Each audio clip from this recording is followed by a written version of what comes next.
नमो सिद्धार्थं नमो आयुर्वेदाय नमो उभयधायाय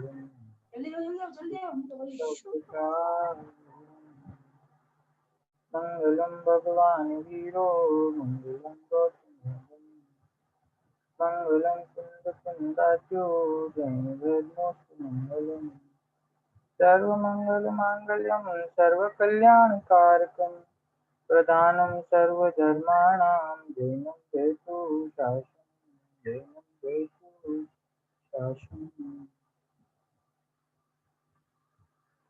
બધાને જય Jinendra. Last week we miss the class but આજે આપણે શરૂ કરીએ છીએ જ્ઞાન ગોષ્ઠીમાં બીજા પ્રકરણમાં જેનું નામ છે દેવશાસ્ત્ર ગુરુ. એ દેવશાસ્ત્ર ગુરુ પ્રત્યે પૂજ્ય ગુરુદેવનું શ્રદ્ધાન કેવું હતું, એમના સ્વરૂપની યથાર્થ વાત એમણે કઈ રીતે કરી છે અને એ જીનેન્દ્ર પરમાત્માની દેવશાસ્ત્ર ગુરુની ભક્તિ કઈ રીતે કરવી જોઈએ, નિશ્ચય ભક્તિ અને વ્યવહાર ભક્તિ, ભેદ ભક્તિ અને અભેદ ભક્તિ, એ બધી સરસ ચર્ચા એ સેકન્ડ પ્રકરણમાં છે જેનું નામ છે દેવશાસ્ત્ર ગુરુ. એની આપણે ચર્ચા કરી રહ્યા છીએ. હું આ સ્ક્રીન શેર કરું છું.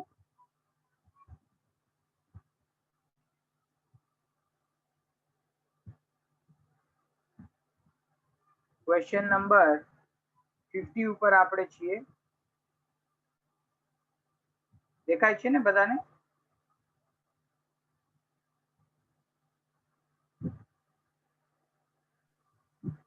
દેખાય છે, દેખાય છે.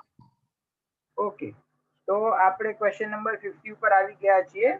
ક્વેશ્ચન નંબર 49 નો આન્સર ઘણો લાંબો છે અને એમાંથી જે મોસ્ટ ઇમ્પોર્ટન્ટ ચર્ચા છે એ આપણે કરી લીધી હતી. એટલે હવે હું આગળ વધું છું ક્વેશ્ચન નંબર 50 ઉપર. પ્રશ્ન શું છે કે ભેદ ભક્તિ અને અભેદ ભક્તિ અથવા વ્યવહાર ભક્તિ ને નિશ્ચય ભક્તિનું સ્વરૂપ શું છે અને તેનું ફળ શું છે? તો અહીંયા પૂછે છે ભેદ ભક્તિ અને અભેદ ભક્તિ એનો મતલબ શું, અથવા તો વ્યવહાર ભક્તિ અને નિશ્ચય ભક્તિ એનું સ્વરૂપ શું? સેમ વાત છે બે.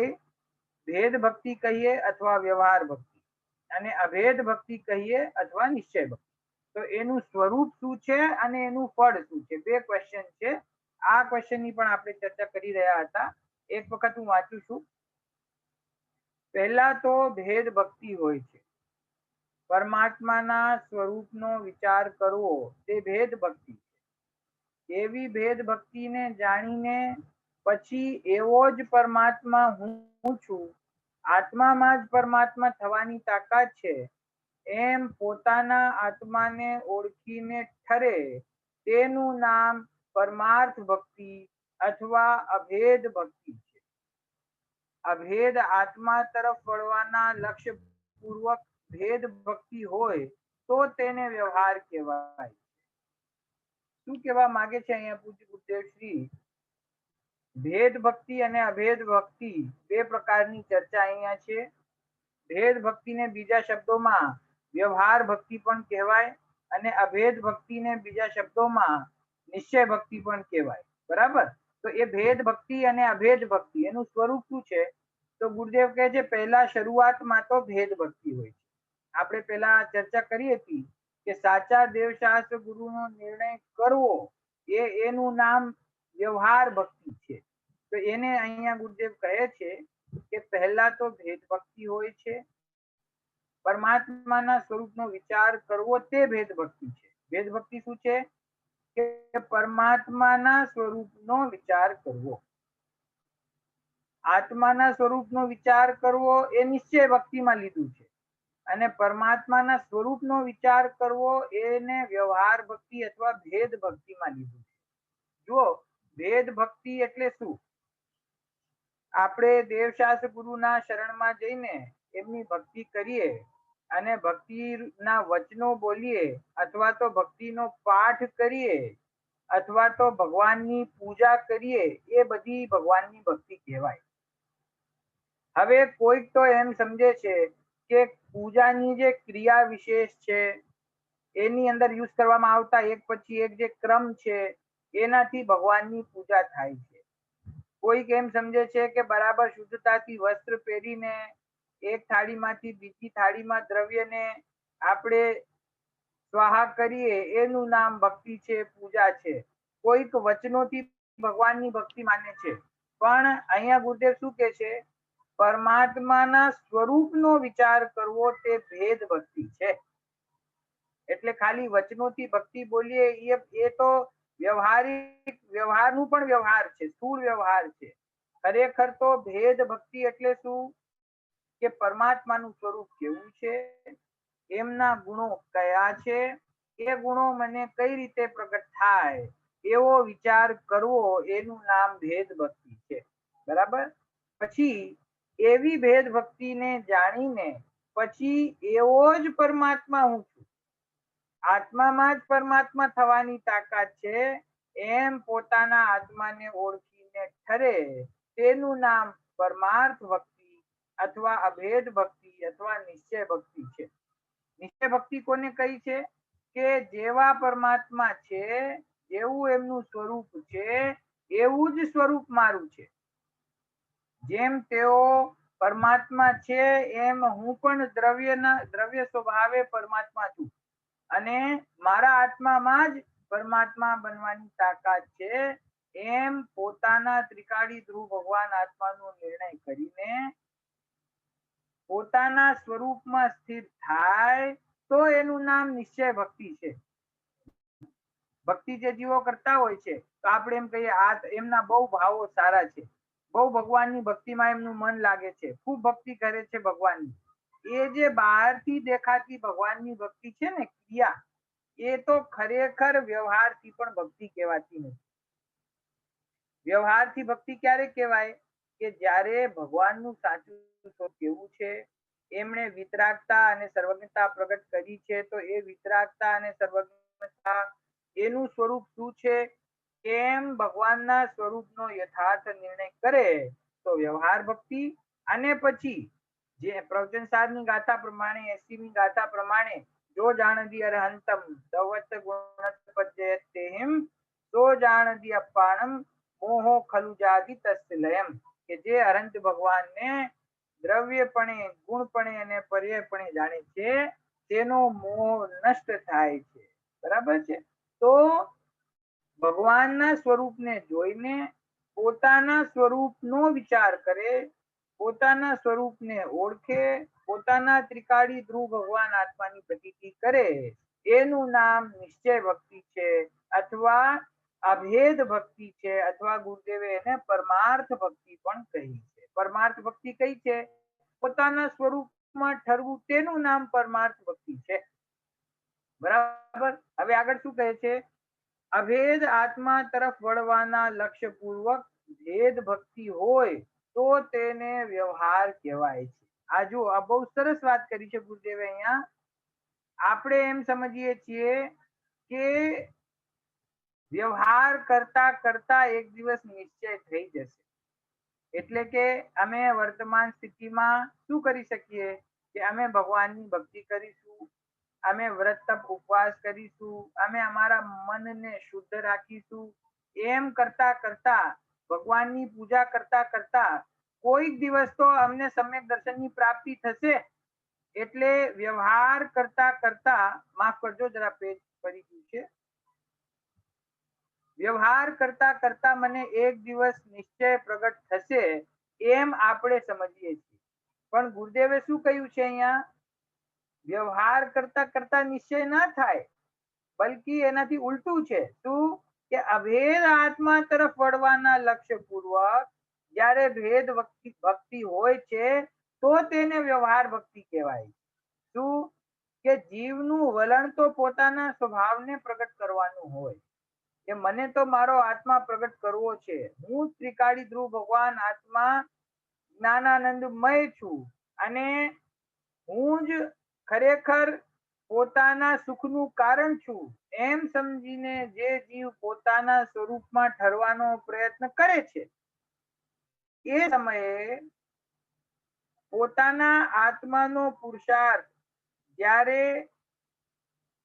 શું કેવું જોઈએ કે ટકી ના રહે, અને ઉપયોગ બહાર આવે એ સમયમાં દેવશાસ્ત્ર ગુરુના સ્વરૂપનો વિચાર કરે તો એવી જે ભક્તિ છે એને ખરેખર વ્યવહારથી પણ સાચી ભક્તિ કહેવામાં આવે છે. વ્યવહાર ભક્તિ કોને છે કે જેને પોતાના આત્માના લક્ષ્ય પૂર્વક વ્યવહાર ભક્તિ છે, એની વ્યવહાર ભક્તિ સાચી છે. લક્ષ્ય ક્યાં છે કે પોતાના સ્વરૂપમાં અને પરિણામોમાં દેવશાસ્ત્ર ગુરુ પ્રત્યે વિનય ભાવ પ્રગટ થાય તો એનું નામ વ્યવહાર ભક્તિ છે. એટલે ખરેખર અહીંયા શું કહેવા માંગે છે ગુરુદેવ કે નિશ્ચય ભક્તિ પ્રગટ કરો તો વ્યવહાર ભક્તિ ખરેખર યથાર્થપણે પ્રગટ થશે.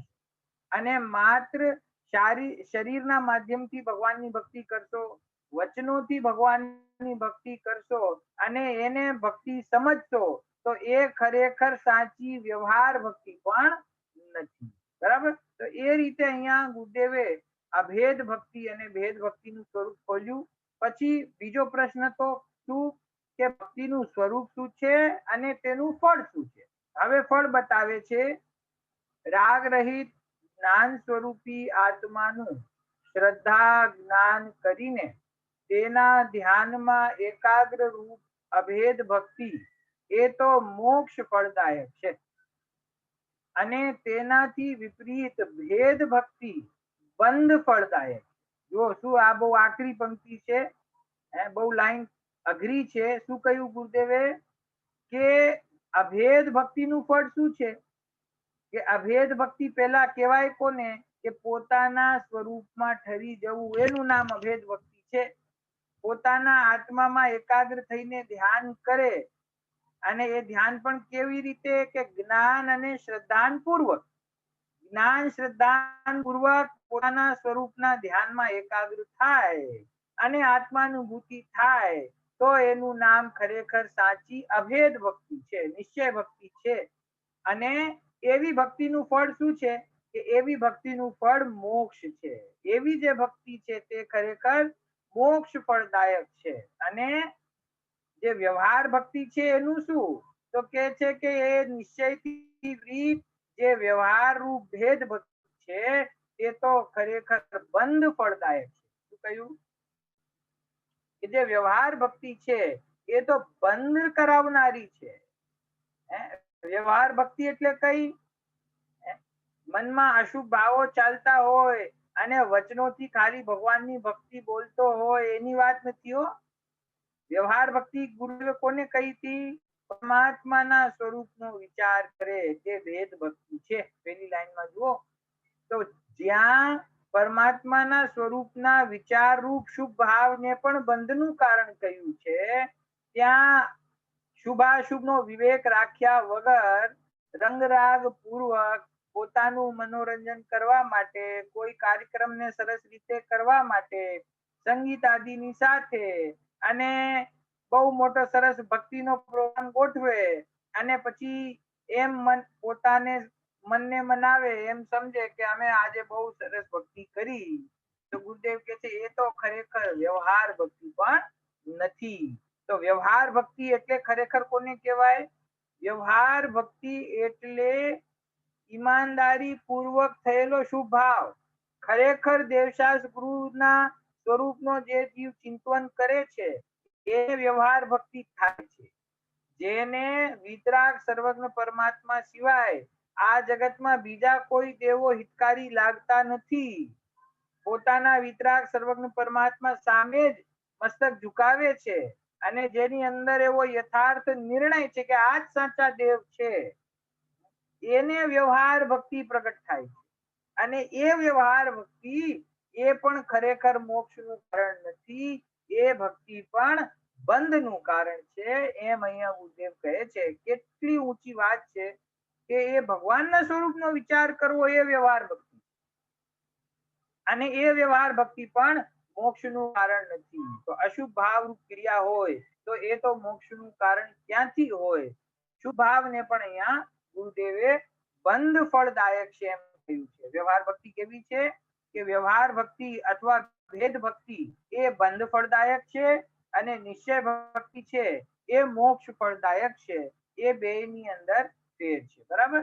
હવે જુઓ આ જરાક ડિફરન્ટ ટાઈપનો પ્રશ્ન છે અહીંયા. ઘણા જીવો ગુરુદેવને નિર્ભય થઈને પ્રશ્ન પૂછી લેતા જે એમના મનમાં આવે, છતાં ગુરુદેવ પણ શાંત રહીને એમનો બરાબર જવાબ આપતા. શું છે પ્રશ્ન? અભેદ ભક્તિ કેટલા પ્રકારની હોય છે અને શું બધા પ્રકારની ભક્તિઓ સ્ત્રીઓને પણ થાય? કઈ અપેક્ષાએ પૂછવા માંગે છે એ હમણાં નીચે ગુરુદેવ ખુલાસો કરશે કે સ્ત્રીઓને બધી પ્રકારની ભક્તિ થાય કે ના થાય એ પૂછવાનું કારણ શું છે એ હમણાં ખ્યાલમાં આવશે. ઉત્તર: અભેદ ભક્તિના બે પ્રકાર છે. હવે જુઓ, અભેદ ભક્તિ જે કહી ને, અભેદ અને ભેદ, એ ભેદની વાત હવે છોડી દીધી, વ્યવહાર ભક્તિની વાત છોડી દીધી. હવે અભેદ ભક્તિ. તો અભેદ ભક્તિ કેટલા પ્રકારની છે? તો કે છે કે અભેદ ભક્તિ પણ બે પ્રકારની છે, એક શુક્લ ધ્યાન અને એક ધર્મ ધ્યાન. જો કે કહેવામાં તો આ બંને જુદા લાગે છે, પણ તે બંનેના અવલંબન રૂપ આત્મા એક જ છે, તેથી તે એક જ જાતના છે. શું કહે છે ગુરુદેવ? કે આ બે પ્રકારના ધ્યાનની ચર્ચા આપણી જીવવાણીમાં આવે છે. 4 પ્રકારના ધ્યાન કહ્યા છે આમ તો: આર્ત ધ્યાન, રૌદ્ર ધ્યાન, ધર્મ ધ્યાન અને શુક્લ ધ્યાન. બરાબર? તો આર્ત ધ્યાન અને રૌદ્ર ધ્યાન તો કર્મબંધના કારણ છે. આર્ત ધ્યાન અને રૌદ્ર ધ્યાન તો અશુભ ભાવ છે. એ તો અશુભ ધ્યાનની અહીંયા વાત નથી, અહીંયા તો ધર્મ ધ્યાન અને શુક્લ ધ્યાન. બરાબર? તો કે છે કે ધર્મ ધ્યાન અને શુક્લ ધ્યાન બેમાં અવલંબન રૂપ તો આત્મા એક જ છે. અભેદ ભક્તિના પ્રકાર છે ને. તો આ બેમાં જીવનો ઉપયોગ ક્યાં કેન્દ્રિત હોય છે? કે ઉપયોગ તો પોતાના આત્મામાં હોય છે, તેથી બેની જાતિ તો એક જ છે, ધર્મ ધ્યાન અને શુક્લ ધ્યાન. પણ હજી આગળ, આત્મ સ્વભાવના ભાન વડે ધર્મ ધ્યાન સ્ત્રીને પણ થઈ શકે છે. સ્ત્રીને શુક્લ ધ્યાન થઈ શકતું નથી. ધર્મ ધ્યાન કરતા શુક્લ ધ્યાન વિશેષ નિર્મળ છે. બરાબર? શું કહ્યું અહીંયા? કે ધર્મ ધ્યાન જે છે એ તો નીચલી અવસ્થામાં, સાધકની નીચલી અવસ્થામાં આત્મ સ્વરૂપની સ્થિરતા પ્રગટ થાય તો ત્યાં એટલા અંશોમાં ધર્મ ધ્યાન થયું એમ કહેવામાં આવે છે. તો એવું જે ધર્મ ધ્યાન છે એ તો પુરુષ હો કે સ્ત્રી હો કોઈને પણ થઈ શકે છે, પરંતુ સ્ત્રીને શુક્લ ધ્યાન થઈ શકતું નથી. શુક્લ ધ્યાન કેમ નથી થઈ શકતું? કેમ કે શુક્લ ધ્યાનમાં તો ખરેખર જ્યારે મુનિરાજ પુરુષાર્થ પૂર્વક શ્રેણી ચડે છે અને શ્રેણી ચડીને મોક્ષ જવાના અંતિમ ક્ષણોમાં આ શુક્લ ધ્યાન મુનિરાજને પ્રગટ થાય છે, શુક્લ ધ્યાન પૂર્વક મોક્ષની પ્રાપ્તિ કરે છે.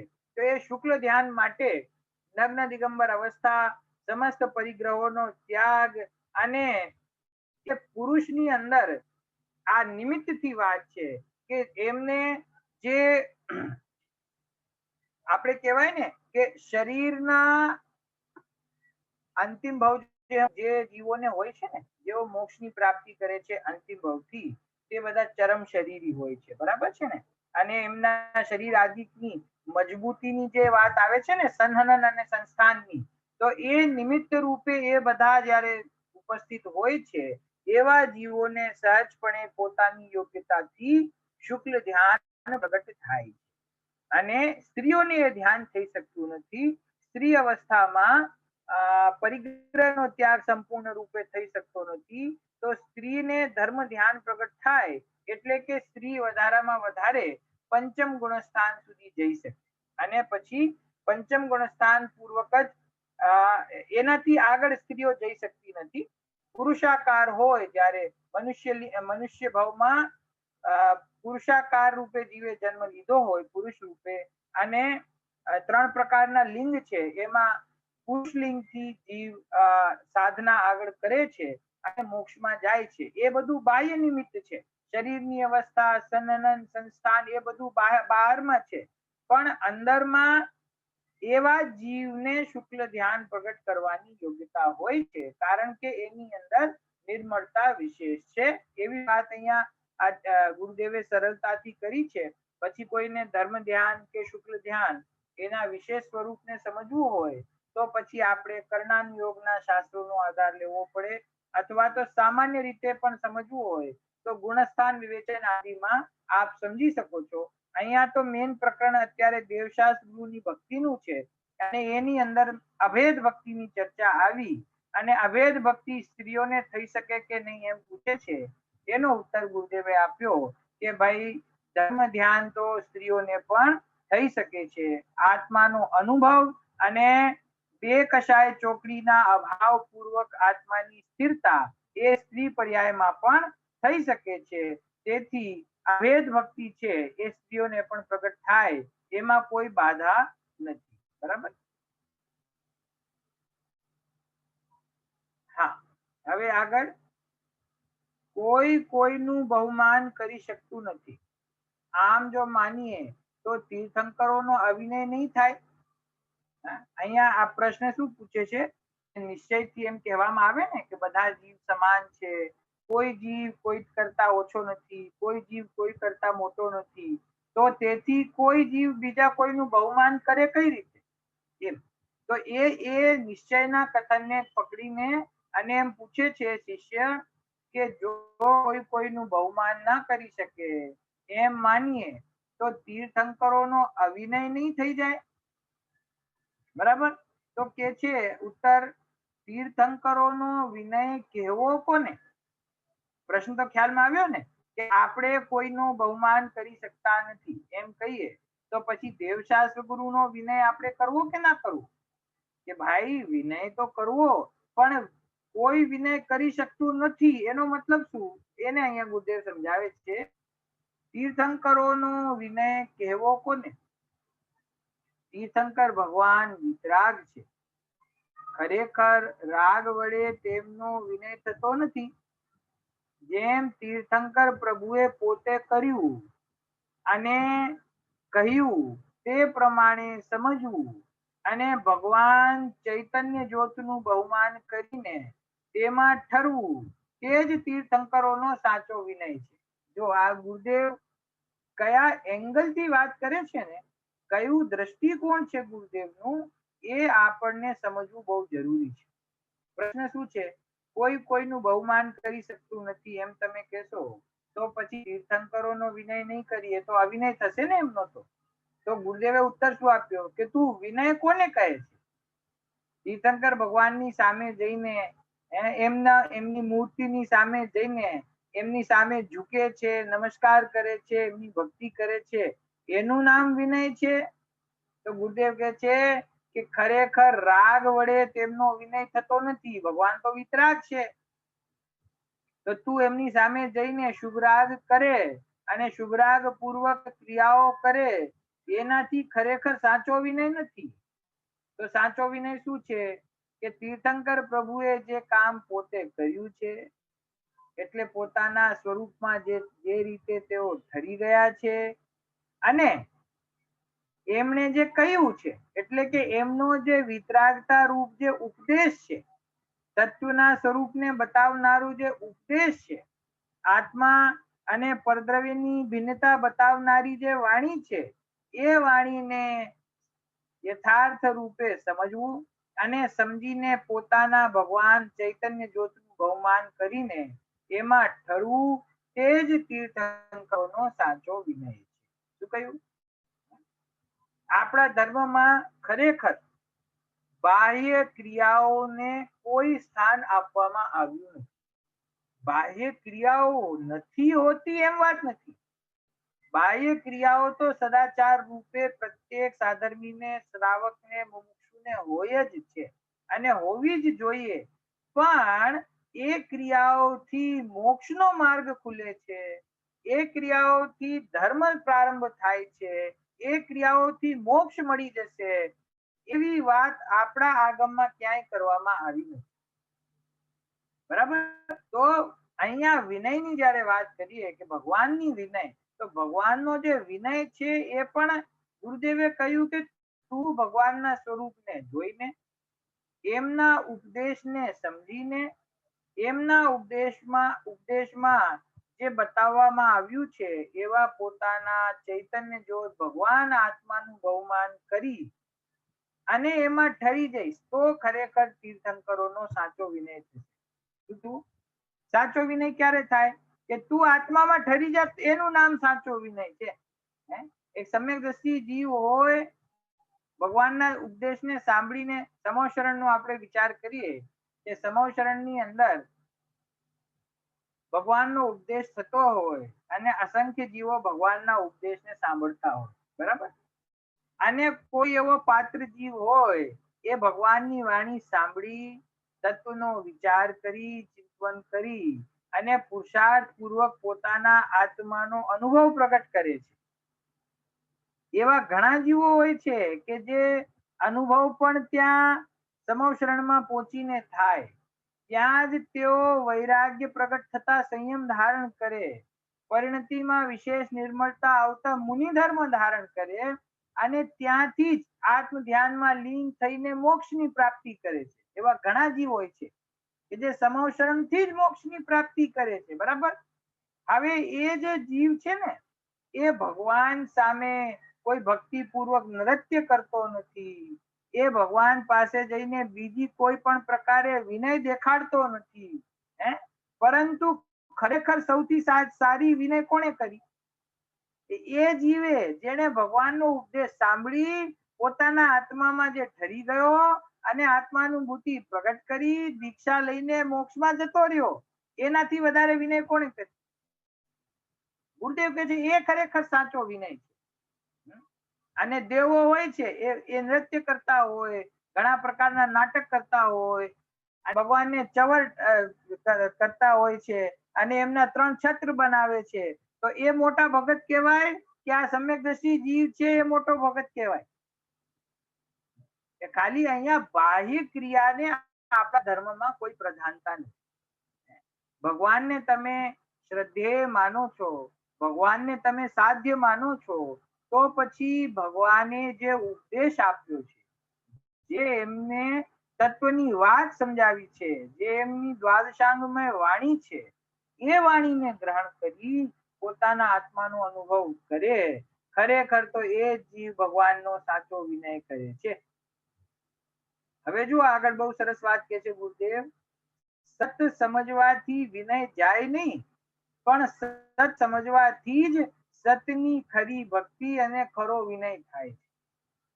કોઈને એમ થાય કે આ અમે એકદમ પરમ શુદ્ધ નિશ્ચયની વાત અમે સમજી લીધી છે, દ્રવ્ય સ્વભાવે હું અને સિદ્ધ ભગવાન બે સમાન છે, તો પછી સિદ્ધ ભગવાન પ્રત્યે ભક્તિનો ભાવ કેવી રીતે આવશે? અમે તો બધું સમજી ગયા, જીવ માત્ર સમાન છે, બધા જીવ દ્રવ્ય એક સરખા છે, તો પછી ભગવાનની ભક્તિ અમને આવશે કઈ રીતે? તો કે છે કે સત સમજતા કોઈ ભક્તિનો નિષેધ થતો નથી, નિશ્ચયની વાત સમજતા વ્યવહારનો નિષેધ થતો નથી, પણ ખરેખર એ સાચી ભક્તિ અને સાચો બહુમાન પ્રગટ થાય છે. ભગવાનના સ્વરૂપને સમજે, ભગવાનના ઉપદેશને સમજીને પોતાના આત્માનો નિર્ણય કરે અને અનુભવ કરે, તો ખરેખર સતની ખરી ભક્તિ અને ખરો વિનય થાય છે. એમાં કોઈ વિનયનો નિષેધ થતો નથી. એટલે આ શું કામ અહીંયા ગુરુદેવે કહ્યું કે ઘણા જીવોને એવો ભ્રમ હોય છે કે આ જે મુમુક્ષુઓ છે, કે આ પછી આ જે કાનજી પંથીઓ છે, કે આ કાનજી સ્વામીને ફોલો કરનારા છે, આ લોકો બધા નિશ્ચયની વાત કરે છે, પણ ભગવાનની ભક્તિ ને પૂજા ને એ બધું આ લોકોને કઈ એની તો હે કહે છે. તો કે છે કે ભાઈ આ જે મુમુક્ષુઓ શુભ ભાવને હે કહે છે ને, એમના જીવનમાં જેટલો શુભ ભાવ હોય છે એટલો શુભ ભાવ બીજાના જીવનમાં હોતો નથી. કારણ કે જે જીવ નિશ્ચયની વાત સમજે છે એને જ ખરેખર સાચો વ્યવહાર પ્રગટ થાય છે. જે આત્માનુભૂતિ પ્રગટ કરે છે, સમ્યક દર્શન પ્રગટ કરે છે, એવા જીવોને જ ખરેખર વ્યવહારથી યથાર્થ ભક્તિ થાય છે. નિશ્ચયપૂર્વક વ્યવહાર છે, વ્યવહારથી નિશ્ચય પ્રગટ થતું નથી, બરાબર. તો અહીંયા કયું સત સમજવાથી જ ખરેખર સાચી ભક્તિ અને સાચો વિનય થાય છે. પહેલા અજ્ઞાનપણે ઉદેવાદી પાસે માથા ઝુકાવતો, તેને હવે સાચું સમજતા વિતરાગ નહીં થાય ત્યાં સુધી વચ્ચે સત નિમિત્તનો વિનય, ભક્તિ અને બહુમાન આવ્યા વગર રહેશે નહીં. શું કહ્યું? જેને વિતરાગ સર્વજ્ઞ પરમાત્માના નિમિત્તે પોતાના હિતની, પોતાને સુખ પ્રગટ થાય એવી વાત ખ્યાલમાં આવી છે એવા જીવને જ્યાં સુધી સિદ્ધ દશા પ્રગટ થતી નથી ત્યાં સુધી એ જીવને અનંત અને સિદ્ધ પરમાત્માની દેવ શાસ્ત્ર ગુરુની ભક્તિનો ભાવ, બહુમાનનો ભાવ, વિનયનો ભાવ આવ્યા વગર રહેશે નહીં. આપણા ગુરુદેવ હતા તો શું ભગવાન દર્શન નહોતા કરતા? ભગવાનની ભક્તિ નહોતા કરતા? કોઈને એમ થાય કે સમ્યક દ્રષ્ટિ છે, એમણે તો આત્માનો અનુભવ કર્યો છે, તો હવે એમના જીવનમાં ભક્તિ રહેશે કે નહીં? એ ગુરુદેવ આપણને સમજાવતા કે શુભ ભાવ હે છે, શુભ ભાવ બંધનું કારણ છે. અહીંયા ઉપરના પ્રશ્નમાં કહ્યું કે ભેદ ભક્તિ છે એનું ફળ તો બંધ છે. તો ગુરુદેવ અમને એમ સમજાવે કે શુભ ભાવ બંધનું કારણ છે અને સવારે ઉઠીને સૌથી પહેલા શુભ ભાવ કરે, ભગવાનના મંદિરે જાય, દર્શન કરે, પૂજન કરે, પછી પ્રવચન સ્વાધ્યાય કરે, પ્રવચન કરે, એ બધું શું છે? સાંજે ભક્તિ કરે, તત્વ ચર્ચા કરે. તો એ આ બધા જે કાર્યો છે એ કયા કાર્યો છે? એ કાર્યો તો બધા શુભ ભાવ રૂપ છે. તો શુભ ભાવનો નિષેધ કરો તમે વાત કરવામાં અને તમારા જીવનમાં શુભ ભાવ જ દેખાય તો આ વિપરીતપણું કહેવાય કે ના કહેવાય? કે ભાઈ આ કોઈ વિપરીતપણું નથી. જે દેવશાસ્ત્ર ગુરુએ આપણને સાચો માર્ગ બતાવ્યો છે, અનાદિકાળના દુઃખથી જે આપણને છોડાવવામાં નિમિત્ત છે, જે આપણા મિથ્યાત્વને કશાયોના ભાવમાં નિમિત્ત છે, એવા દેવશાસ્ત્ર ગુરુ પ્રત્યે ભક્તિનો, બહુમાનનો, વિનયનો ભાવ આવ્યા વગર રહેતો નથી. ક્યાં સુધી? કે જ્યાં સુધી પોતે વિતરાગ ના થઈ જાય, પોતે સ્વયં અનંત પરમાત્મા ના બની જાય, ત્યાં સુધી જ્ઞાની જીવને અનંત અને સિદ્ધ પરમાત્મા પ્રત્યે ભક્તિનો ભાવ હોય છે. 6-7મા ગુણસ્થાન વર્તી મુનિરાજને પણ ભગવાન પ્રત્યે ભક્તિનો ભાવ આવે છે. ગણદાર હોય ને એને પણ ભગવાન પ્રત્યે ભક્તિનો ભાવ હોય છે. ક્યાં સુધી રહેશે? કે જ્યાં સુધી પોતે વિતરાગ ન થઈ જાય, પોતાને અનંત અવસ્થા પ્રગટ થાય ત્યારે એ ભક્તિનો ભાવ મટી જાય છે. પણ જ્યાં સુધી સાધક અવસ્થા છે ત્યાં સુધી સાધ્ય એવા અનંત અને સિદ્ધ પરમાત્મા પ્રત્યે ભક્તિનો ભાવ અવશ્ય હોય છે. બરાબર? પણ ત્યાં પરમાર્થે પરનું બહુમાન નથી, પણ પોતાના ભાવનું જ બહુમાન છે. જ્ઞાનીઓ પોતાના સ્વભાવને જ સર્વોત્કૃષ્ટ જાણીને તેનો આદર કરે છે. સ્વભાવના આદરમાં તીર્થંકરોનો વિનય સમાઈ જાય છે.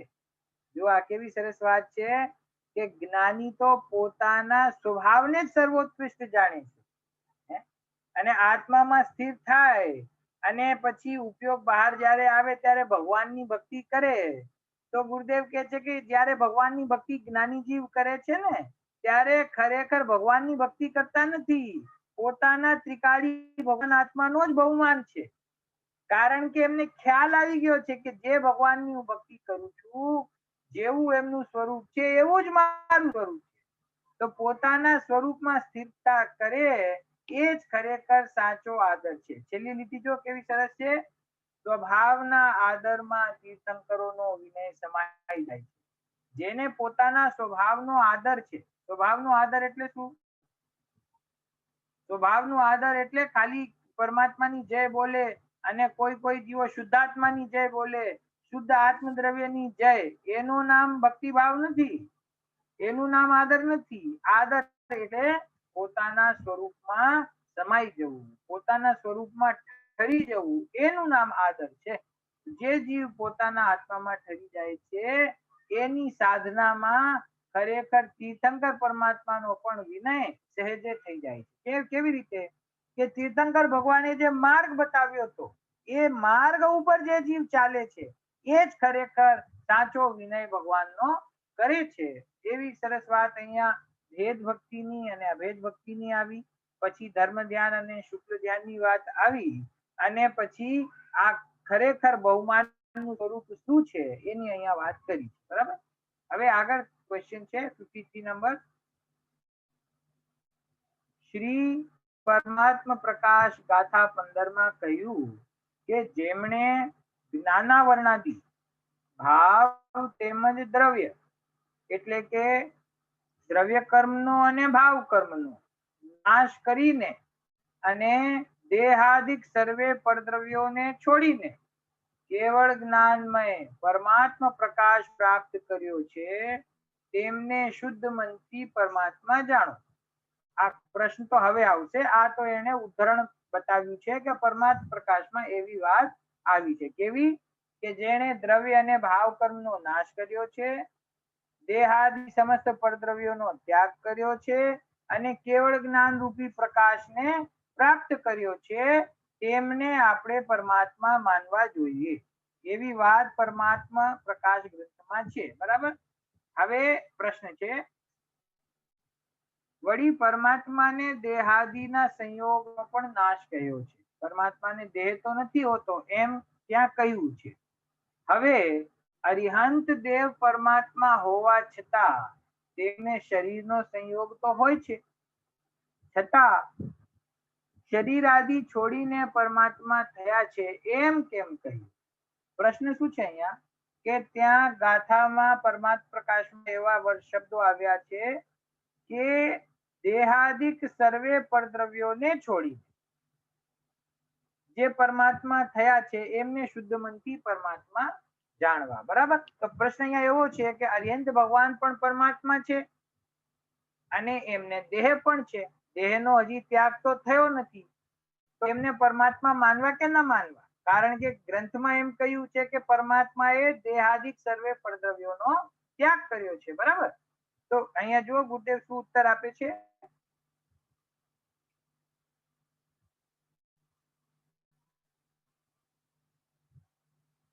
શરીર આદિ તો ત્રણેય કાળ આત્માથી જુદા જ છે, પરંતુ પહેલા તે પ્રત્યે મોહ તથા રાગ દ્વેષ હતા. તે મોહ તથા રાગ દ્વેષનો અભાવ થયો, તેથી શરીર આદિનો પણ અભાવ કહેવામાં આવ્યો છે એમ સમજ. જો શું કે છે, ખરેખર તો જો મુખ્યતાથી સિદ્ધ પરમાત્માની જ્યારે વાત કરવામાં આવે છે ત્યારે એમ કહેવામાં આવે કે શરીર આદિ સર્વે પરદ્રવ્યોનો ત્યાગ કર્યો છે. પણ જે અરહંત પરમાત્મા છે એમને શરીર તો છે, પરંતુ શરીર પ્રત્યે કોઈ રાગ નથી, શરીર પ્રત્યે મોહનો પરિણામ નથી. તેથી અને અન્ય શરીર સંબંધી અન્ય જીવો પ્રત્યે પણ મોહ રાગ દ્વેષનો અભાવ છે. તેમણે પૂર્ણ વિતરાગતા પ્રગટ કરી છે. તો તેથી અરહંત પરમાત્માને શરીર આદિ પરદ્રવ્યો પ્રત્યે કર્મ દ્રવ્ય કર્મ પ્રત્યે કોઈ પણ પ્રકારનો રાગ નહીં હોવાથી, કોઈ પણ પ્રકારની કર્તા બુદ્ધિ નહીં હોવાથી, કોઈ પણ પ્રકારની ભોક્તૃત્વ બુદ્ધિ નહીં હોવાથી તેમણે પણ ખરેખર શરીરથી રહિત કહેવામાં આવ્યા છે કે તેમને પણ શરીરનો અભાવ થઈ ગયો છે. અભાવ થઈ ગયો એટલે શરીર તો છે પણ શરીર સંબંધી રાગના અંશનો પણ અભાવ થઈ ગયો છે. તેઓ પૂર્ણ વિતરાગ થયા છે. થોડા જ અલ્પકાળમાં તેઓ પણ સિદ્ધ દશાને પ્રગટ કરશે. તેથી એમણે પણ પરમાત્મા કહ્યા છે અને સાધ્ય અવસ્થામાં છે અને શરીર આદિ તેમને નથી એમ અહીંયા વ્યવહારથી કહેવામાં આવ્યું છે. ખરેખર શરીરથી રહિત કહીએ તો સિદ્ધ પરમાત્મા છે અને શરીર સહિત પરંતુ સર્વ રાગાદિના અભાવ પૂર્વક અને જ્ઞાનાવરણાદિ 4 કર્મોના અભાવ પૂર્વક જે હજી સંસારમાં છે છતાં પણ તેમને પરમાત્મા જ કહેવામાં આવે છે. અરહંત પરમાત્મા આપણે કહીએ છીએ ને શરીર સહિત અને શરીર રહિત, સકલ પરમાત્મા અને નિકલ પરમાત્મા. તો એટલે કે શરીર અને શરીર સહિત છે તે અરિહંત પરમાત્મા છે અને શરીર રહિત છે તે સિદ્ધ પરમાત્મા છે. હવે એમ કહે છે કે શરીર સહિત જે અરહંત પરમાત્મા છે એમને ખરેખર શરીર છે કે નહીં? તો અહીંયા કહે છે કે ના, એમને શરીર નથી. કોઈ એમ કહે કે સાક્ષાત તો છે, અરહંત પરમાત્માને તો શરીર હોય છે, કે હા ઠીક વાત છે, અરહંત પરમાત્માને શરીર છે, પણ અરહંત પરમાત્માને તે શરીર પ્રત્યે રાગ નથી, તે શરીર મારું છે એવો મમત્વ ભાવ નથી, એ શરીર સંબંધી ભોગો પ્રત્યે એમની કોઈ વાંછા નથી, તેથી તેમને શરીર પણ નથી એમ કહેવામાં આવે છે કે તેમને શરીરનો અભાવ થયો છે. હવે અને થોડા કાળમાં તો અભાવ ખરેખર સાક્ષાત થવાનો જ છે. બરાબર. હવે આગળ 54 નંબરનો ક્વેશ્ચન છે, શાસ્ત્રો ભણવાનું તાત્પર્ય શું છે? શું પ્રશ્ન છે? શાસ્ત્રો ભણવાનું તાત્પર્ય શું છે? તાત્પર્ય એટલે ખરેખર તો તાત્પર્યનો અર્થ અહીંયા છે પ્રયોજન શું છે, કે અમારે શાસ્ત્રનો અભ્યાસ કરવો તો કરવો શું કામ માટે, અમને શું એનાથી મળશે, શું કામ શાસ્ત્રનો અભ્યાસ કરવો જોઈએ, એવો અહીંયા પ્રશ્ન છે. તાત્પર્ય એટલે કે એનો ખરેખર સાચો મતલબ શું છે, શાસ્ત્રનો અભ્યાસ કઈ રીતે થાય, એનું ફળ શું છે, એ અહીં કહેવામાં જુઓ. શાસ્ત્રોનું તાત્પર્ય તો ભિન્ન વસ્તુભૂત જ્ઞાનમય આત્મા બતાવવાનું છે. એવા આત્માનું જ્ઞાન તે જ શાસ્ત્ર ભણવાનું તાત્પર્ય છે. શાસ્ત્રનું તાત્પર્ય શું છે? બોલો, શું કહ્યું? આત્માનું જ્ઞાન તે જ શાસ્ત્ર ભણવાનું તાત્પર્ય છે, બીજું કોઈ તાત્પર્ય નથી. હે, આત્માનું જ્ઞાન થાય એ જ આપણા શાસ્ત્રોનું તાત્પર્ય છે. આત્માનું જ્ઞાન ના થાય તો પછી શાસ્ત્રનો અભ્યાસ કરે એનો કોઈ પ્રયોજન સિદ્ધ થતો નથી. બરાબર? તો શાસ્ત્ર અભ્યાસ છે ને, તો શાસ્ત્રનો સ્વાધ્યાય કરીએ તો શું થાય, એનાથી ફળ શું મળે અને શું મળવો જોઈએ. આપણે એમ ઘણી વખત ના આપણને એવો ભાવ આવે કે જે વિષય આપણે સમજી લીધા છે, વાંચી લીધા છે, એ હવે રિપીટ નથી કરવા, હવે કંઈક નવો વિષય અમારે સમજવો છે ને. નવી શિબિરમાં આપણે જઈએ, નવા પ્રોગ્રામને અટેન્ડ કરીએ અને એમાં કોઈ જૂનો વિષય ચાલતો હોય જે આપણે ભણી ગયા છીએ, તો આપણને એમ થાય કે હવે આ વિષય નહીં, હવે આપણે બીજા વિષયનો અભ્યાસ કરીએ. ઠીક વાત છે, એનો કોઈ નિષેધ નથી, પણ શાસ્ત્ર જે અભ્યાસ કરીએ છીએ એનું તાત્પર્ય શું? એટલે તમે શાસ્ત્રનો અભ્યાસ કર્યો એમાંથી પ્રયોજનની સિદ્ધિ થઈ કે નહીં? કોઈ એમ કહે કે અમને આખું સમયસાર ગ્રંથ મોઢે છે, અમારે ત્યાં એવા ઘણા અમારા યુવા શાસ્ત્રી વિદ્વાનો છે અને બીજા અનેક રુચિવાળા એવા જીવો છે કે શાસ્ત્રની બધી 415 ગાથાઓ યાદ કરતા હોય છે અને એમને ક્રમશર યાદ હોય છે કે કયા નંબર ઉપર કઈ ગાથા છે. અને એવા પણ અમે બહુ પ્રતિભાશાળી જીવોને જોયા છે કે જે 5 પરમાગમની બધી ગાથાઓ યાદ છે. બરાબર? બધી ગાથાઓ. વિશાલભાઈ, આશ્ચર્ય થાય છે? હે, વિપિનજી કરીને છે ને, વિપિનજી નાગપુર, તમે હમણાં ઓનલાઈન પ્રોગ્રામ્સમાં જોયા હશે. એમના મોટા બેન છે, એમને 5 પરમાગમની બધી ગાથાઓ પ્લસ 5 પરમાગમની આચાર્ય દેવ દ્વારા લખેલી ટીકાઓ એમને એક સમયે મોઢે હતી. બધી ટીકાઓ નીચે સંસ્કૃતમાં જે 10 લીટી, 15 લીટી, 20 લીટી લખેલી હોય છે ને, એ બધી ટીકાઓ અને 5 પરમાગમની પાછી. એટલે તમે અનુવાદને ગૌણ કરો તો 5 પરમાગમની મૂળ ગાથાઓ અને આચાર્ય દેવે લખેલી ટીકા એ બધી એમને કંઠસ્થ હતી. અને કઈ રીતે કંઠસ્થ હતી? નંબરવાર. તમે એમ કહો કે નિયમસારની 42મી ગાથાની ટીકા અમને સંભળાવો તો તમને ટીકા છે. પછી તમે એમ કહો પ્રવચનસાર ગ્રંથની ફલાણા નંબરની 100 નંબરની ગાથા અને એની ટીકા અમને કહો તો એ તમને કહે. એ રીતે એમને કંઠસ્થ હતી. બોલો કેવો છયોક્ષમ. પણ અહીંયા આપણા કહે છે કે એ છયોક્ષમ પ્રગટ થાય ને, એ એવો છયોક્ષમ કોઈ જીવને પ્રગટ થાય એ પણ ખરેખર શાસ્ત્રના અભ્યાસનું પ્રયોજન નથી. દ્રવ્યલિંગી મુનિરાજ હોય છે, એમને 11 અંગ અને 9 પૂર્વનું જ્ઞાન હોય છે કે કંઠસ્થ. 11 અંગ અને 9 પૂર્વ એટલે કેટલું થાય ખબર છે? લાખો શ્લોક. 1000, 2000, 5000, 10000 ની લાખો શ્લોક. અને એમને એ બધા લાખો શ્લોક કંઠસ્થ યાદ હોય છે. બધા શાસ્ત્રો એમને મોઢે યાદ હોય છે. અને એવું જબરદસ્ત છયોક્ષમ દ્રવ્યલિંગી મુનિરાજનું પણ હોઈ શકે. બરાબર? પણ એવા છયોક્ષમને પ્રગટ કરવું એ અહીંયા શાસ્ત્રના અભ્યાસનું પ્રયોજન નથી. શાસ્ત્રનું અભ્યાસનું પ્રયોજન શું છે? આત્માનું જ્ઞાન તે જ શાસ્ત્ર ભણવાનું તાત્પર્ય. શું કહ્યું? આત્માનું જ્ઞાન થાય તો તમે શાસ્ત્રનો અભ્યાસ કર્યો અને એનું સાચું ફળ તમને મળ્યું એમ કહેવામાં આવે છે. બરાબર. જે જીવ શું કહે છે આગળ, જે જીવ એવા આત્માને નથી જાણતો તે ખરેખર શાસ્ત્રો ભણ્યો જ નથી. જે આત્માને નથી જાણતો તે ખરેખર શાસ્ત્ર ભણ્યો જ નથી. જ્ઞાન સ્વભાવી આત્મા રાગથી પણ જુદો છે એમ એમ બતાવીને શાસ્ત્રો જ્ઞાન સ્વભાવનું જ અવલંબન કરાવે છે અને રાગાદિનું અવલંબન છોડાવે છે. આ જ શાસ્ત્ર તાત્પર્ય છે, આ જ શાસ્ત્ર ભણવાનો ગુણ છે. શું કહ્યું કે રાગથી ભિન્ન મારો ભગવાન આત્મા છે એવી સુંદર વાત શાસ્ત્ર આપણને બતાવે છે. તો શાસ્ત્રનો અભ્યાસનું ફળ શું, શાસ્ત્ર ભણવાનો ગુણ શું, શાસ્ત્રનું ખરેખર સાચું તાત્પર્ય શું છે? કે તાત્પર્ય એ છે કે પોતાના આત્માનું અવલંબન કરો, પોતાના આત્માનો અનુભવ કરો, જ્ઞાન સ્વભાવી આત્માને ગ્રહણ કરાવે એ જ ખરેખર શાસ્ત્રનું તાત્પર્ય છે. જે આત્માને નથી જાણતો એવા જીવે ખરેખર શાસ્ત્રનો અભ્યાસ કર્યો જ નથી. શાસ્ત્ર વાંચ્યા હોય પણ ખરેખર એને શાસ્ત્રનો અભ્યાસ નથી. બરાબર. તેનો એટલે કે ભિન્ન વસ્તુભૂત શુદ્ધ જ્ઞાન સ્વભાવી આત્માના જ્ઞાનનો જેને અભાવ છે તેને શાસ્ત્ર ભણવાના ફળનો અભાવ છે. એટલે તે અજ્ઞાની જ છે.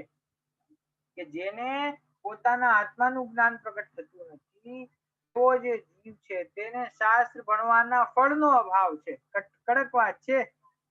એને શાસ્ત્ર ભણવાનો કોઈ ફળ મળતો જ નથી. કેમ કે શાસ્ત્રનો અભ્યાસ કરીને એને પોતાના આત્માને જોયો નથી. એટલે જુઓ, દેવશાસ્ત્ર ગુરુના પ્રકરણમાં દેવશાસ્ત્ર ગુરુ પ્રત્યે વિનય ભક્તિના ભાવની પણ અહીંયા ચર્ચા કરી. પણ અહીંયા તમે ગુરુદેવ શ્રીનો ટોન જે છે ને, વાત કરવાની જે પદ્ધતિ છે એ તમે એના ઉપર ધ્યાન આપશો તો ખ્યાલ આવશે કે ગુરુદેવ વાત એક જ કરે છે. ગમે તે પ્રશ્નનો ઉત્તર હોય, વાત એક જ છે કે પોતાના આત્માનો અનુભવ કરવો એ જ ભગવાનની સાચી ભક્તિ છે, એ જ અભેદ ભક્તિ છે, એ જ શાસ્ત્રના અભ્યાસનું ફળ હોવું જોઈએ. આત્માનો અનુભવ કરે એ શાસ્ત્ર વાંચવાનું તાત્પર્ય છે. ક્ષયોક્ષમને વધારવું એ શાસ્ત્ર વાંચવાનું તાત્પર્ય નથી. બધા વિષયો મારા જ્ઞાનમાં બરાબર બેસી જાય એ શાસ્ત્ર વાંચવાનું ફળ નથી.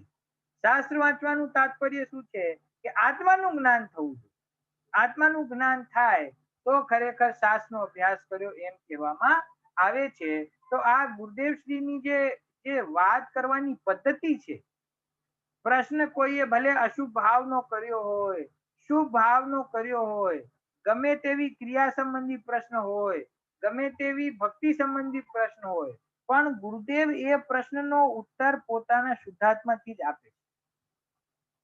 એનાથી આપણને ખ્યાલ આવવો જોઈએ કે ખરેખર આ જગતમાં મારા માટે કોઈ સુખ પ્રગટ કરવામાં સમર્થ છે તો તે મારો આત્મા પોતે જ છે. એ હું જ છું. મારા સિવાય બીજી કોઈ જગ્યાથી, બીજા કોઈ નિમિત્તથી, બીજા કોઈ પરદ્રવ્યથી મને સુખ પ્રગટ નહીં થાય. એ વાત દ્રઢતાથી આપણી અંદર બેસી જવી જોઈએ. તો જ આપણો ઉપયોગ પરદ્રવ્યથી હટીને પોતાના સ્વભાવમાં આવશે. બરાબર. જો હવે આગળ ક્વેશ્ચન છે, શું શાસ્ત્રનો અર્થ પણ ઘણા પ્રકારથી કરાય છે? કે શાસ્ત્રોનો અર્થ ઘણી પ્રકારે થઈ શકે કે એક જ પ્રકારે શાસ્ત્રનો અર્થ હોય છે? એવો અહીંયા પ્રશ્ન છે. ઉત્તર: અક્ષરાર્થ, ભાવાર્થ વગેરે 5 બોલથી શાસ્ત્રનો અર્થ કરવાનું આચાર્ય દેવે કહ્યું છે. શું કહેવા માંગે છે કે જીનવાણીમાં એવી પદ્ધતિ કહેવામાં આવી છે કે જે શબ્દ હોય છે એ શબ્દોનો અર્થ શું છે, પછી એ શબ્દોના ભાવ છે એનો મતલબ શું છે, પછી એ શબ્દોનું અન્વય એટલે ક્રમ કઈ રીતે ગોઠવવો, અન્વયાર્થ હોય છે, અક્ષરાર્થ છે, ભાવાર્થ છે, પછી એક હોય છે મતાર્થ કે અહીંયા કયા મતની અનુસારે ચર્ચા થઈ રહી છે, શું અહીંયા આચાર્યદેવ કે લેખક જે હોય તે શું સિદ્ધ કરવા માંગે છે, એમનો મત શું છે એવી વાત છે. અને એના સિવાય પણ નયાર્થ આદિની વાત પણ આવે છે કે કયા નયથી કઈ અપેક્ષાથી આચાર્યદેવ વાત કરે છે, એ ઘણા પ્રકારે ગ્રંથનો અર્થ કરવામાં આવે છે. બરાબર. જ્ઞાનાવર્ણીય કર્મથી જ્ઞાન રોકાય, એ તો અક્ષરાર્થ થયું. જો અક્ષરાર્થ શું છે કે જ્ઞાનાવર્ણીય એટલે જ્ઞાન ઉપર આવરણ કરવા વાળું. તો અક્ષરથી જ આપણને સ્પષ્ટ છે કે એ જ્ઞાનાવર્ણીય એટલે જ્ઞાન ઉપર જે આવરણ કરે. બરાબર. જ્ઞાનાવર્ણીય કર્મથી જ્ઞાન રોકાતું નથી, પણ પોતાના જ કારણે જ્ઞાન હેણું થયું છે, એ ભાવાર્થ છે. જો શું કહેવા માંગે છે ગુરુજી? શબ્દો તો એમ કહેવામાં આવશે કે જ્ઞાનાવર્ણી કર્મના કારણે જ્ઞાન ઢંકાઈ ગયું, પણ એનો ભાવાર્થ શું છે કે એનો ભાવાર્થ એવો છે કે જ્ઞાનાવર્ણ કર્મથી જ્ઞાન ઢંકાતું નથી, રોકાતું નથી. મારી પોતાની યોગ્યતાના કારણે મારું જ્ઞાન હેણું થયું છે, ઓછું થયું છે, એમ એનો ભાવાર્થ આપણને ખ્યાલમાં આવવો જોઈએ. પરના કારણે જ્ઞાન હીણું થયું છે એમ માનવું એ તો દ્રષ્ટિ જ ખોટી છે. પણ જ્ઞાન પોતાના જ કારણે હીણું છે એમ જાણવું તે સત્ય છે. એમ જાણીને પણ હીણી પર્યાય છે. હીણીનો અર્થ ખ્યાલમાં આવે છે ને? હીણી એટલે ઓછપવાળી. હીણી એટલે શું કહેવું જોઈએ કે હીણી એટલે જેમાં પૂર્ણતા પ્રગટ થઈ નથી, જેમાં શુદ્ધતા પ્રગટ થઈ નથી, જે પરિપૂર્ણ નથી, એને અહીંયા હીણી પર્યાય કહી. બરાબર. તો મારું જ્ઞાન પોતાના જ કારણે હીણું છે એમ જાણવું તે સત્ય છે. એમ જાણીને પણ હીણી પર્યાય છે તેનું લક્ષ્ય છોડીને ત્રિકાળી ધ્રુવ ચૈતન્ય સામાન્ય નું લક્ષ્ય કરવું તે ભાવાર્થ છે. એ જ ભાવાર્થ જાણવાનું પ્રયોજન છે. જો શું કહ્યું ગુરુદેવે કે ખાલી અક્ષરથી અર્થ કરશો ને તો સાચો અર્થ નહીં પકડાય. અક્ષરથી અર્થ તો એવો થાય કે જ્ઞાનાવર્ણી કર્મથી તમારું જ્ઞાન ઢંકાઈ જાય છે. જ્ઞાનાવર્ણી કર્મ છે તે ઘાતી કર્મ છે. ઘાતી કર્મ હોવાથી તે આત્માનો ઘાત કરે છે. શબ્દ તો આગમમાં એવા મળી જશે, પણ ત્યાંથી એનો ભાવાર્થ શું સમજવું?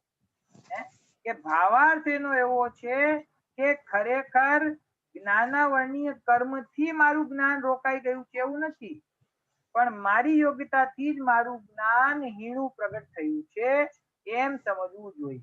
બરાબર. એટલો ખ્યાલમાં આવ્યું? પછી કે છે ગુરુદેવ એની આગળ હજી છે કે મારી વર્તમાનની જ્ઞાનની ક્ષયોક્ષમની પર્યાય ભલે ઓછી હોય, હીણી હોય, પણ ખરેખર એ ક્ષયોક્ષમ તે મારો સ્વભાવ નથી. મારો સ્વભાવ કેવો છે કે મારો સ્વભાવ તો ત્રિકાળ જ્ઞાન. તો ત્રિકાળ જ્ઞાનની દ્રષ્ટિ કરે અને વર્તમાનમાં જે ક્ષયોક્ષમ ઓછું છે અથવા વધારે છે એ ક્ષયોક્ષમને ગૌણ કરે અને પોતાના આત્માનો નિર્ણય કરે અને એનો અનુભવ કરે. એ ખરેખર એ શાસ્ત્રનો સાચો ભાવાર્થ છે. ભાવાર્થ એટલે શું? એના મર્મને પકડવું, એમાં જે પ્રયોજન બતાવવામાં આવ્યું છે પ્રયોજનને ગ્રહણ કરવું, એ ખરેખર સાચો ભાવાર્થ છે. ખાલી શબ્દ જીનવાણીમાંથી વાંચી લે તો એ અને એના અર્થને પણ સમજી લે તો એ ખરેખર એ કામનું નથી.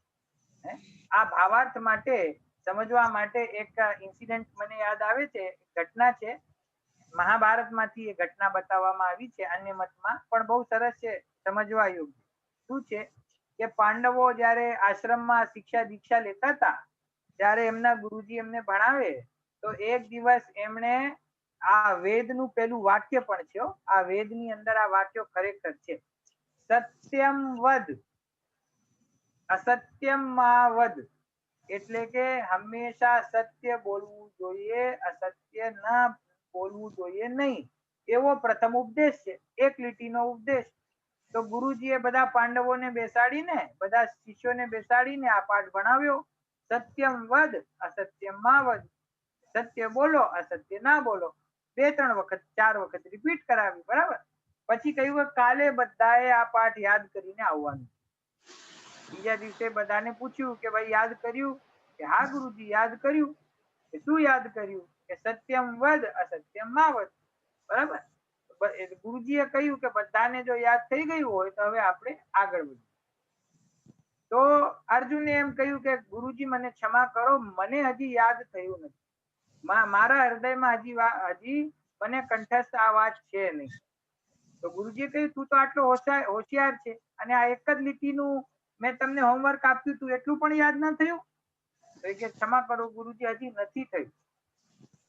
તો કે કઈ વાંધો નહીં, હવે તું કાલે યાદ કરીને આવજે, બીજા બધાને યાદ થઈ ગયું છે તેથી હું આગળ વધું છું. એમ કરી એમણે પોતાના ક્વેશ્ચન આન્સર જે શિક્ષા આપતા હતા એ બધા આગળ વધી ગયા. બીજા દિવસે પછી અર્જુનને પૂછ્યું કે અર્જુન થઈ ગયું હવે યાદ? અર્જુન કે ગુરુજી હજી મને યાદ નથી થયું. ત્રીજા દિવસે પણ એમ કહ્યું હજી મને યાદ નથી થયું. કે ભાઈ તું આટલો હોશિયાર છે, આટલી નાની લીટી છે, તને યાદ ન થાય એમ અમે માની શકતા નથી. તું સાચું બોલ, શું કારણ છે?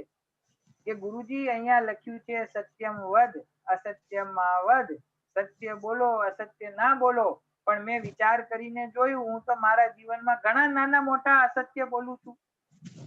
અહીંયા શાસ્ત્રમાંથી વાંચીએ છીએ કે સત્ય બોલવું જોઈએ અને હજી જીવનમાં અસત્ય છે તો હું આગળના પાઠ ઉપર કઈ રીતે આગળ વધી જાઉં? હું પ્રયત્ન કરી રહ્યો છું કે હું સમસ્ત રૂપ પ્રકારે અસત્ય બોલવાનું છોડી દઉં. જ્યારે હું છોડીશ પછી હું બીજા પાઠ ઉપર આવીશ. તો આ ભાવાર્થ છે. સત્ય બોલો ઈ શબ્દ છે, એનો અર્થ આપણે કરી લીધું. સત્ય બોલવું જોઈએ ઈ અક્ષરાર્થ છે, શબ્દાર્થ છે. એનો ભાવાર્થ શું છે? એ ભાવને પકડો કે સત્ય બોલવું જોઈએ, એનો મતલબ સત્ય બોલો, અસત્ય બોલવાનું છોડો. એ તમને જ્યારે હૃદયમાં બેસશે ત્યારે તમને એ શાસ્ત્રનું ભાવાર્થ ખ્યાલમાં આવશે. એ ભાવાર્થ સમજવો જરૂરી છે. એવી જ રીતે જીનવાણીમાં આપણે શુદ્ધાત્માની ચર્ચા કરીએ, સ્વ પર ભેદ વિજ્ઞાનની ચર્ચા કરીએ, પોતાના આત્માનું હિત કઈ રીતે થાય એની વાત કરીએ, શુભ ભાવમાં ધર્મ નથી એમ વાત કરીએ, અશુભ ભાવો છોડવા જોઈએ બંધના કારણ છે એમ વાત કરીએ, ત્યારે ખાલી એમના શબ્દોને સાંભળીને એમના શબ્દોના અર્થને સમજી લેવું એનાથી કામ આપણું પૂરું થતું નથી. એનો જે ભાવ છે, આચાર્ય દેવે ત્યાં જે મર્મ રાખ્યો છે એ ભાવને પકડવો જરૂરી છે. એ વાત આપણા શ્રદ્ધાનમાં ઉતરવી જરૂરી છે અને શ્રદ્ધાનમાં આવે તો પછી ધીરે ધીરે પરિણામમાં અને ક્રિયામાં પણ આવ્યા વગર રહેતી નથી. પણ પહેલા પોતાના શ્રદ્ધાનમાં એ વાત ઉતરવી જોઈએ. શુભ ભાવમાં ધર્મ નથી એમ વાત ખ્યાલમાં આવતા શુભ ભાવમાં ઉપાદેય પણ આમાં સુખ બુદ્ધિ એ આપણી છૂટવી જોઈએ. જો એવું ના થાય તો પછી ખાલી શુભ ભાવ હે છે, શુભ ભાવ હે છે, આખો દિવસ શુભ ભાવ કરે અને બોલે શુભ ભાવ હે છે, માને એમ કે શુભ ભાવથી ધર્મ થશે અને મોઢેથી બોલે શુભ ભાવ હે છે, તો કહે છે કે એ હજી ભાવાર્થ હજી પકડાયો નથી. શાસ્ત્ર વાંચવો તો સાથે શબ્દાર્થની સાથે એનો ભાવાર્થ, એનું મૂળ પ્રયોજન આપણને પકડાય એ રીતે આપણે અભ્યાસ કરીએ તો એ ખરેખર શાસ્ત્રને વાંચ્યો કહેવાય અને એ શાસ્ત્ર વાંચવાનું સાચું તાત્પર્ય છે એમ કહેવામાં આવે છે. બરાબર. હવે જો આગળ શું કહ્યું છે, આન્સર ઘણો લાંબો છે, આપણો સમય થઈ ગયો છે, આપણે વિશેષ ચર્ચા આગળ કરીશું. છેલ્લી લીટી શું છે? હીણી પર્યાયનું લક્ષ્ય છોડીને ત્રિકાળી ધ્રુવ ચૈતન્ય સામાન્યનું લક્ષ્ય કરવું તે ભાવાર્થ છે. એ જ શાસ્ત્રોને જાણવાનું પ્રયોજન છે કે પોતાની અંદર જે ક્ષયોક્ષમની કમી છે ને એ કમીને જાણી લીધી પછી આ મારો સ્વભાવ નથી, હું તો ત્રિકાળ જ્ઞાન સ્વભાવી છું એમ નિર્ણય કરીને પોતાના આત્માનો અનુભવ કરે તો ખરેખર એને શાસ્ત્ર વાંચવાનું પ્રયોજન સિદ્ધ થાય અને તો જ એને શાસ્ત્રનો જે સાચો અર્થ છે એ ખ્યાલમાં આવે. બરાબર. આ રીતે આપણે પછી હવે આમાં બીજા પેરેગ્રાફ છે એની ચર્ચા આપણે નેક્સ્ટ ટાઈમ કરીશું. આ રીતે આપણે આજે 4-5 ક્વેશ્ચન અને આન્સરનો અહીંયા જે અભ્યાસ કર્યો છે એમાંથી મુખ્ય વાત જે પકડવાની છે એ છે પ્રશ્ન ગમે તે હોય ઉત્તર એક જ છે, પોતાનો શુદ્ધાત્મા. પોતાના શુદ્ધાત્માનું આશ્રય લેવું એ જ દુઃખને દૂર કરવાનો અને સુખને પ્રગટ કરવાનો ઉપાય છે. તો એ રીતે આપણે આ પૂજ્ય ગુરુદેવ શ્રીએ પ્રકાશિત કરેલા સાચા તત્વના માર્ગને સમજીએ અને આપણા સમસ્ત આગ્રહોને છોડીને નિષ્પક્ષ રૂપે આચાર્ય દેવોએ જીનવાણીમાં શું કહ્યું છે, જ્ઞાનીઓએ તત્વનું સ્વરૂપ કેવું બતાવ્યું છે, એનો નિર્ણય કરી અને પોતાના ઉપયોગને સમસ્ત પરદ્રવ્યમાંથી હટાવીને પોતાના સ્વરૂપમાં લઈ જઈએ અને આત્માનુભવ પ્રગટ કરીએ, એ ભાવનાથી અત્યારનો આપણે ક્લાસ પૂરો કરીએ છીએ. જો કોઈ ક્વેશ્ચન હોય તો તમે પૂછી શકો છો, નહીં તો પછી આપણે જીનવાની.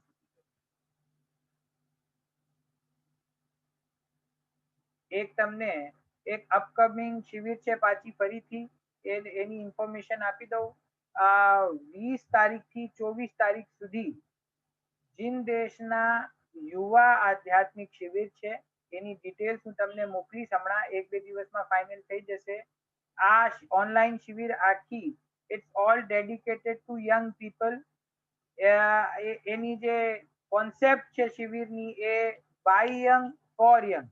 એમાં બધા સ્પીકર છે એ પણ બધા યુવા વિદ્વાનો હશે, યંગ સ્કોલર્સ હશે બધા, અને જે ઓડિયન્સ અમે જેમને બોલાવીએ છીએ, ઇન્વાઇટ કરીએ છીએ, એ પણ બધા યંગ લોકો છે. આમાં એક પણ મોટી ઉંમરના વિદ્વાન નથી અને મોટી ઉંમરના શ્રોતાઓની પ્રમુખતા નથી. તમે આવીને સાંભળો તો અમને કોઈ વાંધો નથી, પણ આખી શિબિર યંગ લોકો માટે છે અને એના સબ્જેક્ટ્સ પણ સાવ જુદા છે. જે શાસ્ત્રોના, ગ્રંથોના, ગાથાઓના આધારથી જે વિષયો હોય છે એ વિષયોને અમે થોડા સમય માટે ગૌણ કરીને અને યંગ લોકોના જે પ્રશ્ન હોય છે, એ લોકો કઈ રીતે ધર્મમાં જોડાય અને એમનું સ્વરૂપ એમને બેઝિક થી ખ્યાલમાં આવે, એના માટે આ શિબિર રાખી છે. It's all online. તો તમને બધાને ઇન્વિટેશન છે, બધા યંગ લોકોને ઇન્ફોર્મ કરજો. અને મેઇન શું છે કે યંગ લોકો એટલા માટે ગભરાતા હોય કે આ શાસ્ત્રની ઊંચી ઊંચી વાત થાય છે, અમને ખબર નથી પડતી, ખ્યાલમાં નથી આવતું. તો એવી વાત હમણાં આ શિબિરમાં નહીં મળે. આ શિબિરમાં તમને એવી વાત મળશે જે તમને સમજાશે. અને તમારા જેટલા પણ ક્વેશ્ચન્સ હોય, ભલે હજારો હોય, એ બધા ક્વેશ્ચન વેલકમ છે. You can ask question in every session. એમાં ક્વેશ્ચન આન્સર આર પણ હશે, જેની અંદર તમે ક્વેશ્ચન આન્સર કરી શકશો અને આખી વિદ્વાનોની પેનલ બેસીને એમના આન્સર આપશે. અને સબ્જેક્ટ પણ બધા કોન્સેપ્ટ આપણને ક્લિયર થાય, બેઝિક થી બધા પ્રિન્સિપલ્સ આપણા જે છે એની ચર્ચા આપણે કરવાના છીએ. So it's going to be good for young people. જેટલા હોય એમને તમે ઇન્વાઇટ કરજો. હું ડિટેલ બધી હરીશભાઈને, વિશાલભાઈને ફોરવર્ડ કરી દઈશ, તો તમે પછી એને આગળ શેર કરી દેજો. ઓકે, ચાલો દિનવાણી સુધી. જાવાણી કે જ્ઞાન કે તુજે લોકાલો, તો વાણી મસ્તક નમો સદા દેત હો, સદા દેત હો.